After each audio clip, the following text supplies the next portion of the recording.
16 मार्च को चुनाव आयोग की तरफ से लोकसभा चुनाव की घोषणा के साथ ही आचार संहिता लागू हो गई थी।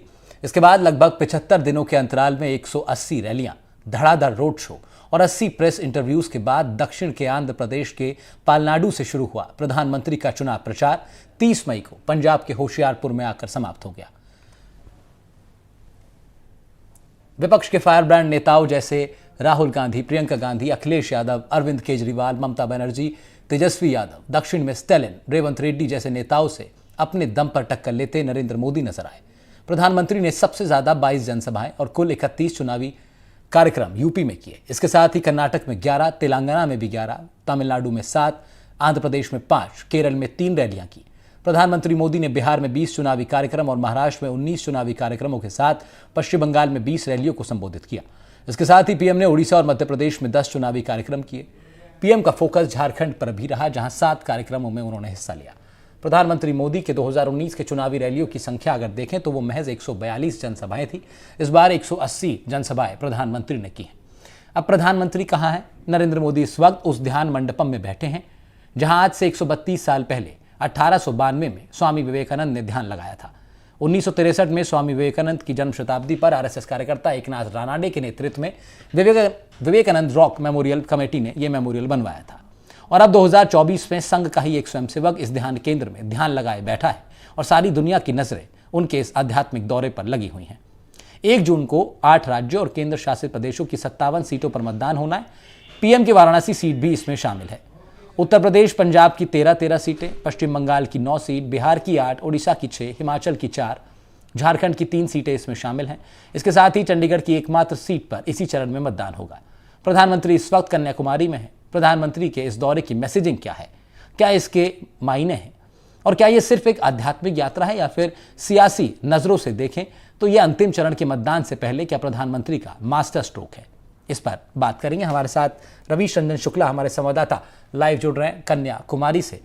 प्रधानमंत्री के इस आध्यात्मिक दौरे को रवीश कवर कर रहे हैं। रवीश, जिस तरह मैंने कहा कि क्या इस पूरे दौरे के मायने हैं? क्या ये महज एक आध्यात्मिक यात्रा प्रधानमंत्री की इसको कहा जा सकता है या फिर ये चुनावों से पहले एक बड़ा मास्टर स्ट्रोक है प्रधानमंत्री का?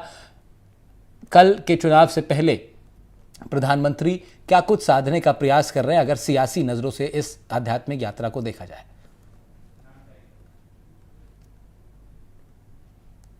जी बिल्कुल, प्रधानमंत्री नरेंद्र मोदी के लिहाज से अगर देखा जाए तो ये पूरी तरीके से एक आध्यात्मिक यात्रा है। जो 2019 में जब चुनाव प्रचार खत्म हुआ था तो केदारनाथ की गरुड़ चट्टी पर वो गए थे और 2024 का जब चुनावी प्रचार खत्म किया है तो फिर विवेकानंद रॉक मेमोरियल पर वो पहुंचे हैं। और इस वक्त जिस मैं खड़ा हूं, मेरे ठीक पीछे जो है विवेकानंद रॉक मेमोरियल है और वहां पर जो ध्यान कक्ष है उसमें वो साधना कर रहे हैं। विपक्षी कई बार आरोप लगा रहे हैं कि चूंकि यहाँ तमाम सारा प्रधानमंत्री जहाँ पर जाएंगे मीडिया पहुँचेगा ही, कवरेज होगी ही, तो उसी के लिहाज से जो है वो विपक्षी आरोप लगा रहे हैं कि एक ध्यान आकर्षित करने की कोशिश है। चूंकि 1 तारीख को मतदान है तो चुनाव प्रचार कोई कर नहीं सकता है, तो अगर प्रधानमंत्री नरेंद्र मोदी की तस्वीरें आती हैं, मीडिया उनको लगातार कवरेज करता है, तो आप इसको चुनाव प्रचार कह सकते हैं, ऐसा विपक्ष का आरोप है। विपक्ष का अपना आरोप है, लेकिन बीजेपी के तमाम सारे नेताओं का ये कहना है कि चूंकि जो कन्याकुमारी है जहां पर मैं इस वक्त खड़ा हूं, ये सदियों से यहां पर विचारधाराओं का संगम होता आया है। ये जो जगह है इसको त्रिवेणी कहते हैं। यहाँ पर बंगाल की खाड़ी, अरब सागर और हिंद महासागर आपस में मिलते हैं और मिलने के बावजूद जो है वो अपनी जो अनोखाता है उसको जो है वो अपने आप में समेटे हुए रहते हैं। तो यानी ये संगम है एक तरीके से। यहाँ पर कुछ दूर जो विवेकानंद रॉक मेमोरियल है उसी से कुछ दूर बाद में यहाँ पर गांधी जी का जो स्मारक है वो भी बना हुआ है। भारत जोड़ो यात्रा पर निकलने से पहले राहुल गांधी भी जो है वो कन्याकुमारी यहाँ पर आए हुए थे और यहीं से उन्होंने शुरुआत की थी। कन्याकुमारी हमेशा से जब भी कोई भी नेता या कोई भी सियासी व्यक्तित्व या आमतौर पर हम लोग भी जब नाम लेते हैं कन्याकुमारी का तो जोड़ने के लिहाज से नाम लेते हैं। आप कहते हैं कि कन्याकुमारी से लेकर कश्मीर तक और पूर्वोत्तर से लेकर और पश्चिम गुजरात तक हम भारत को एक रखेंगे। तो जब भी इस तरीके का जिक्र आता है जोड़ने का तो कन्याकुमारी का जिक्र आता है और कहीं ना कहीं एक आध्यात्मिक संदेश भी कन्याकुमारी का यही है कि आप सबको जोड़े रखें, आप सबको सामंजस्य पूर्ण तरीके से रखें, आप समर्पण दिखाएं, आप में त्याग हो। यही संदेश जो है वो विवेकानंद जी ने 1892 में जब यहाँ पर 3 दिन उन्होंने इसी चट्टान पर जब उन्होंने ध्यान किया था, तो जब 1893 में 1 साल के बाद में वो बाहर विदेश में गए थे, धर्म सभा में जब संबोधित किया था, तो यही त्याग का, यही समर्पण का, यही भारतीय संस्कृति का, यही भारतीय परंपरा का उन्होंने पूरी दुनिया भर में संदेश दिया था और पूरी दुनिया को पता लगा था कि जो भारत का दर्शन है वो वसुधैव कुटुंबकम का दर्शन है। रवीश, क्या आपके पीछे उसके बाद में जो है वो भारतीय परंपरा और संस्कृति में लोगों की दिलचस्पी बनी। रवीश, आपके पीछे एक शायद हम लोग देख पा रहे हैं क्या, क्योंकि फ्रेम में पीछे समय रात का है इसलिए ठीक से दिख नहीं पा रहा, मैं कंफर्म करना चाह रहा था क्या पीछे हम वो शिला देख सकते हैं जहां पर प्रधानमंत्री उसी ध्यान मंडपम में बैठे हुए हैं जो आपके पीछे हम लोग देख पा रहे हैं? बिल्कुल, देखिए, एक तो ये आपको मूर्ति दिख रही है जो बहुत महान कवि तमिलनाडु के हुए हैं, प्रेम और दर्शन पर तमाम सारी चीज़ों को लिखा है, वो तिरुवेल्लूर जो कवि हैं उनकी मूर्ति है। और उसके बगल में जो आप रोशनी देख रहे हैं, लाइट देख रहे हैं कई सारी, हालांकि आमतौर पर वहाँ पर रोशनी रहती है, लेकिन अभी फिलहाल प्रधानमंत्री का जो कि वहाँ ध्यान कर रहे हैं, तो उसके वजह से हो सकता है कि कुछ आपको लाइटिंग बहुत ज्यादा नहीं दिख रही हो। लेकिन ये जो आप लाइट देख रहे हैं तमाम सारे, वहां पर जो है वो विवेकानंद मेमोरियल है जो, और यहीं पर उसी के जो ध्यान कक्ष में प्रधानमंत्री मोदी 45 घंटे की जो साधना है वो उसी में कर रहे हैं। कल लगभग 3 बजे जो साधना है शनिवार को 3 बजे वो खत्म करेंगे और उसके बाद में जो तिरुवल्लुर जो मूर्ति है वहां पर जाकर फिर प्रधानमंत्री माल्यार्पण करेंगे और वहां पर भी श्रद्धा सुमन जो है वो पेश करेंगे और उसके बाद में फिर वो रवाना हो जाएंगे। लेकिन बहुत सारे यहाँ पर जो लोग हैं उनके अंदर प्रधानमंत्री के यहाँ पर आने से एक बहुत उत्सुकता बनी है। उनका ये कहना है कि एक नया विजन, एक नई विचार यहाँ से लेकर जाएंगे। अगर प्रधानमंत्री को तीसरा टर्म मिलता है जो कि 4 तारीख को पता चलेगा, तो इस फिर जो साधना है उसकी अहमियत और ज्यादा राहुल बढ़ जाएगी, क्योंकि जो विजन है, जो 100 दिन का जो है, जो एक्शन प्लान की बात प्रधानमंत्री कहते हैं, उसमें जरूर इस साधना का भी एक अहम योगदान रहेगा कि क्या कुछ लेकर यहाँ से जो है वो प्रधानमंत्री जाते हैं।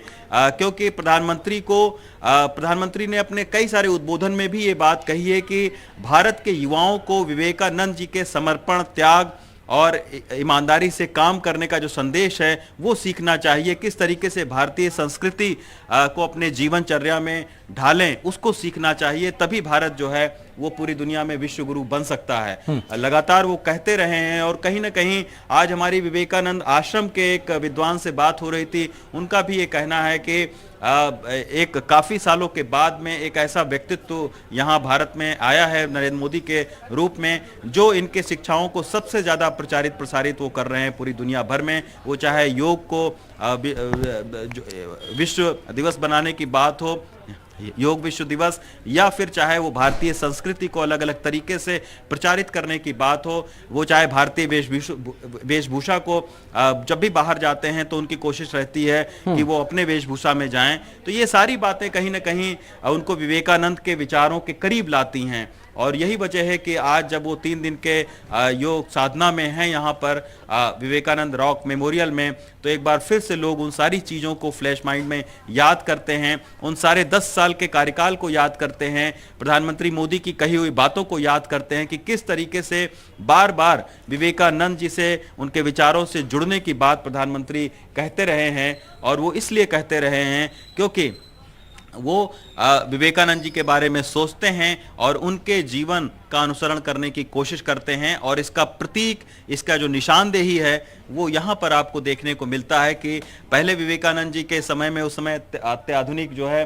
वो बोट नहीं होते थे, तो आप सोचिए यहाँ से 500 मीटर तैरकर उसके बाद में विवेकानंद जी चट्टान पर पहुंचे थे और उस चट्टान पर उन्होंने 3 दिन लगातार जो है 24, 25, 26 दिसंबर को 3 दिन उन्होंने यहाँ पर ध्यान साधना की थी और उसके बाद में उनके जीवन में काफी कुछ जो है वो बदलाव देखने को मिले थे। अब ये बहुत सारे लोग बता रहे थे कि प्रधानमंत्री का भी नाम नरेंद्र मोदी है और हाँ। विवेकानंद जी के बचपन का भी नाम नरेंद्र है। नरेंद्र, और उसी नरेंद्र की कल्पना जो है प्रधानमंत्री के समर्थक करते हैं बड़े मजबूती के साथ। वो कहते हैं कि एक नए विवेकानंद ने इस सदी में जन्म लिया। लेकिन बदलाव की हम लोग बात कर रहे हैं रवीश, एक बड़ा बदलाव भारतीय जनता पार्टी और खासतौर पर प्रधानमंत्री नरेंद्र मोदी पश्चिम बंगाल में भी चाहते हैं और चाहते रहे हैं काफी बड़े अरसे से, संघ की दृष्टि से भी, भाजपा की दृष्टि से भी। और जब मोदी शाह की जोड़ी केंद्र में आई तो उसके बाद से बंगाल पर खास नजर उनकी है। बड़ा बदलाव बीजेपी वहां पे चाहती है।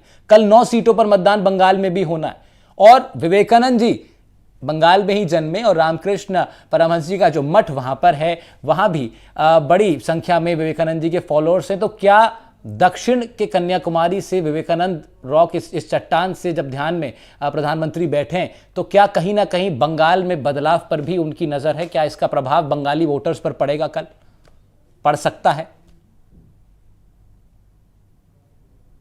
जी बिल्कुल, ये सारे ऐसे डॉट्स हैं जिनको बहुत सारे लोग कनेक्ट करने की कोशिश करते हैं। हम और आप भी कनेक्ट करने की कोशिश करते हैं क्योंकि रामकृष्ण जो मठ है वो पश्चिम बंगाल में आपने देखा है कि बहुत ताकतवर मठ है। तमाम सारा प्रचार प्रसार वहां से विवेकानंद जी के और रामकृष्ण परमहंस जी के विचारों को लेकर होता है। और रामकृष्ण परमहंस के जो है वो विवेकानंद जी शिष्य हुआ करते थे। उन्हीं के कहने पर, देखिए रामकृष्ण परमहंस जी के कहने पर ही विवेकानंद जी यहाँ पर आकर उन्होंने 3 दिन ध्यान यहाँ पर लगाया था, उन्हीं से प्रेरित होकर।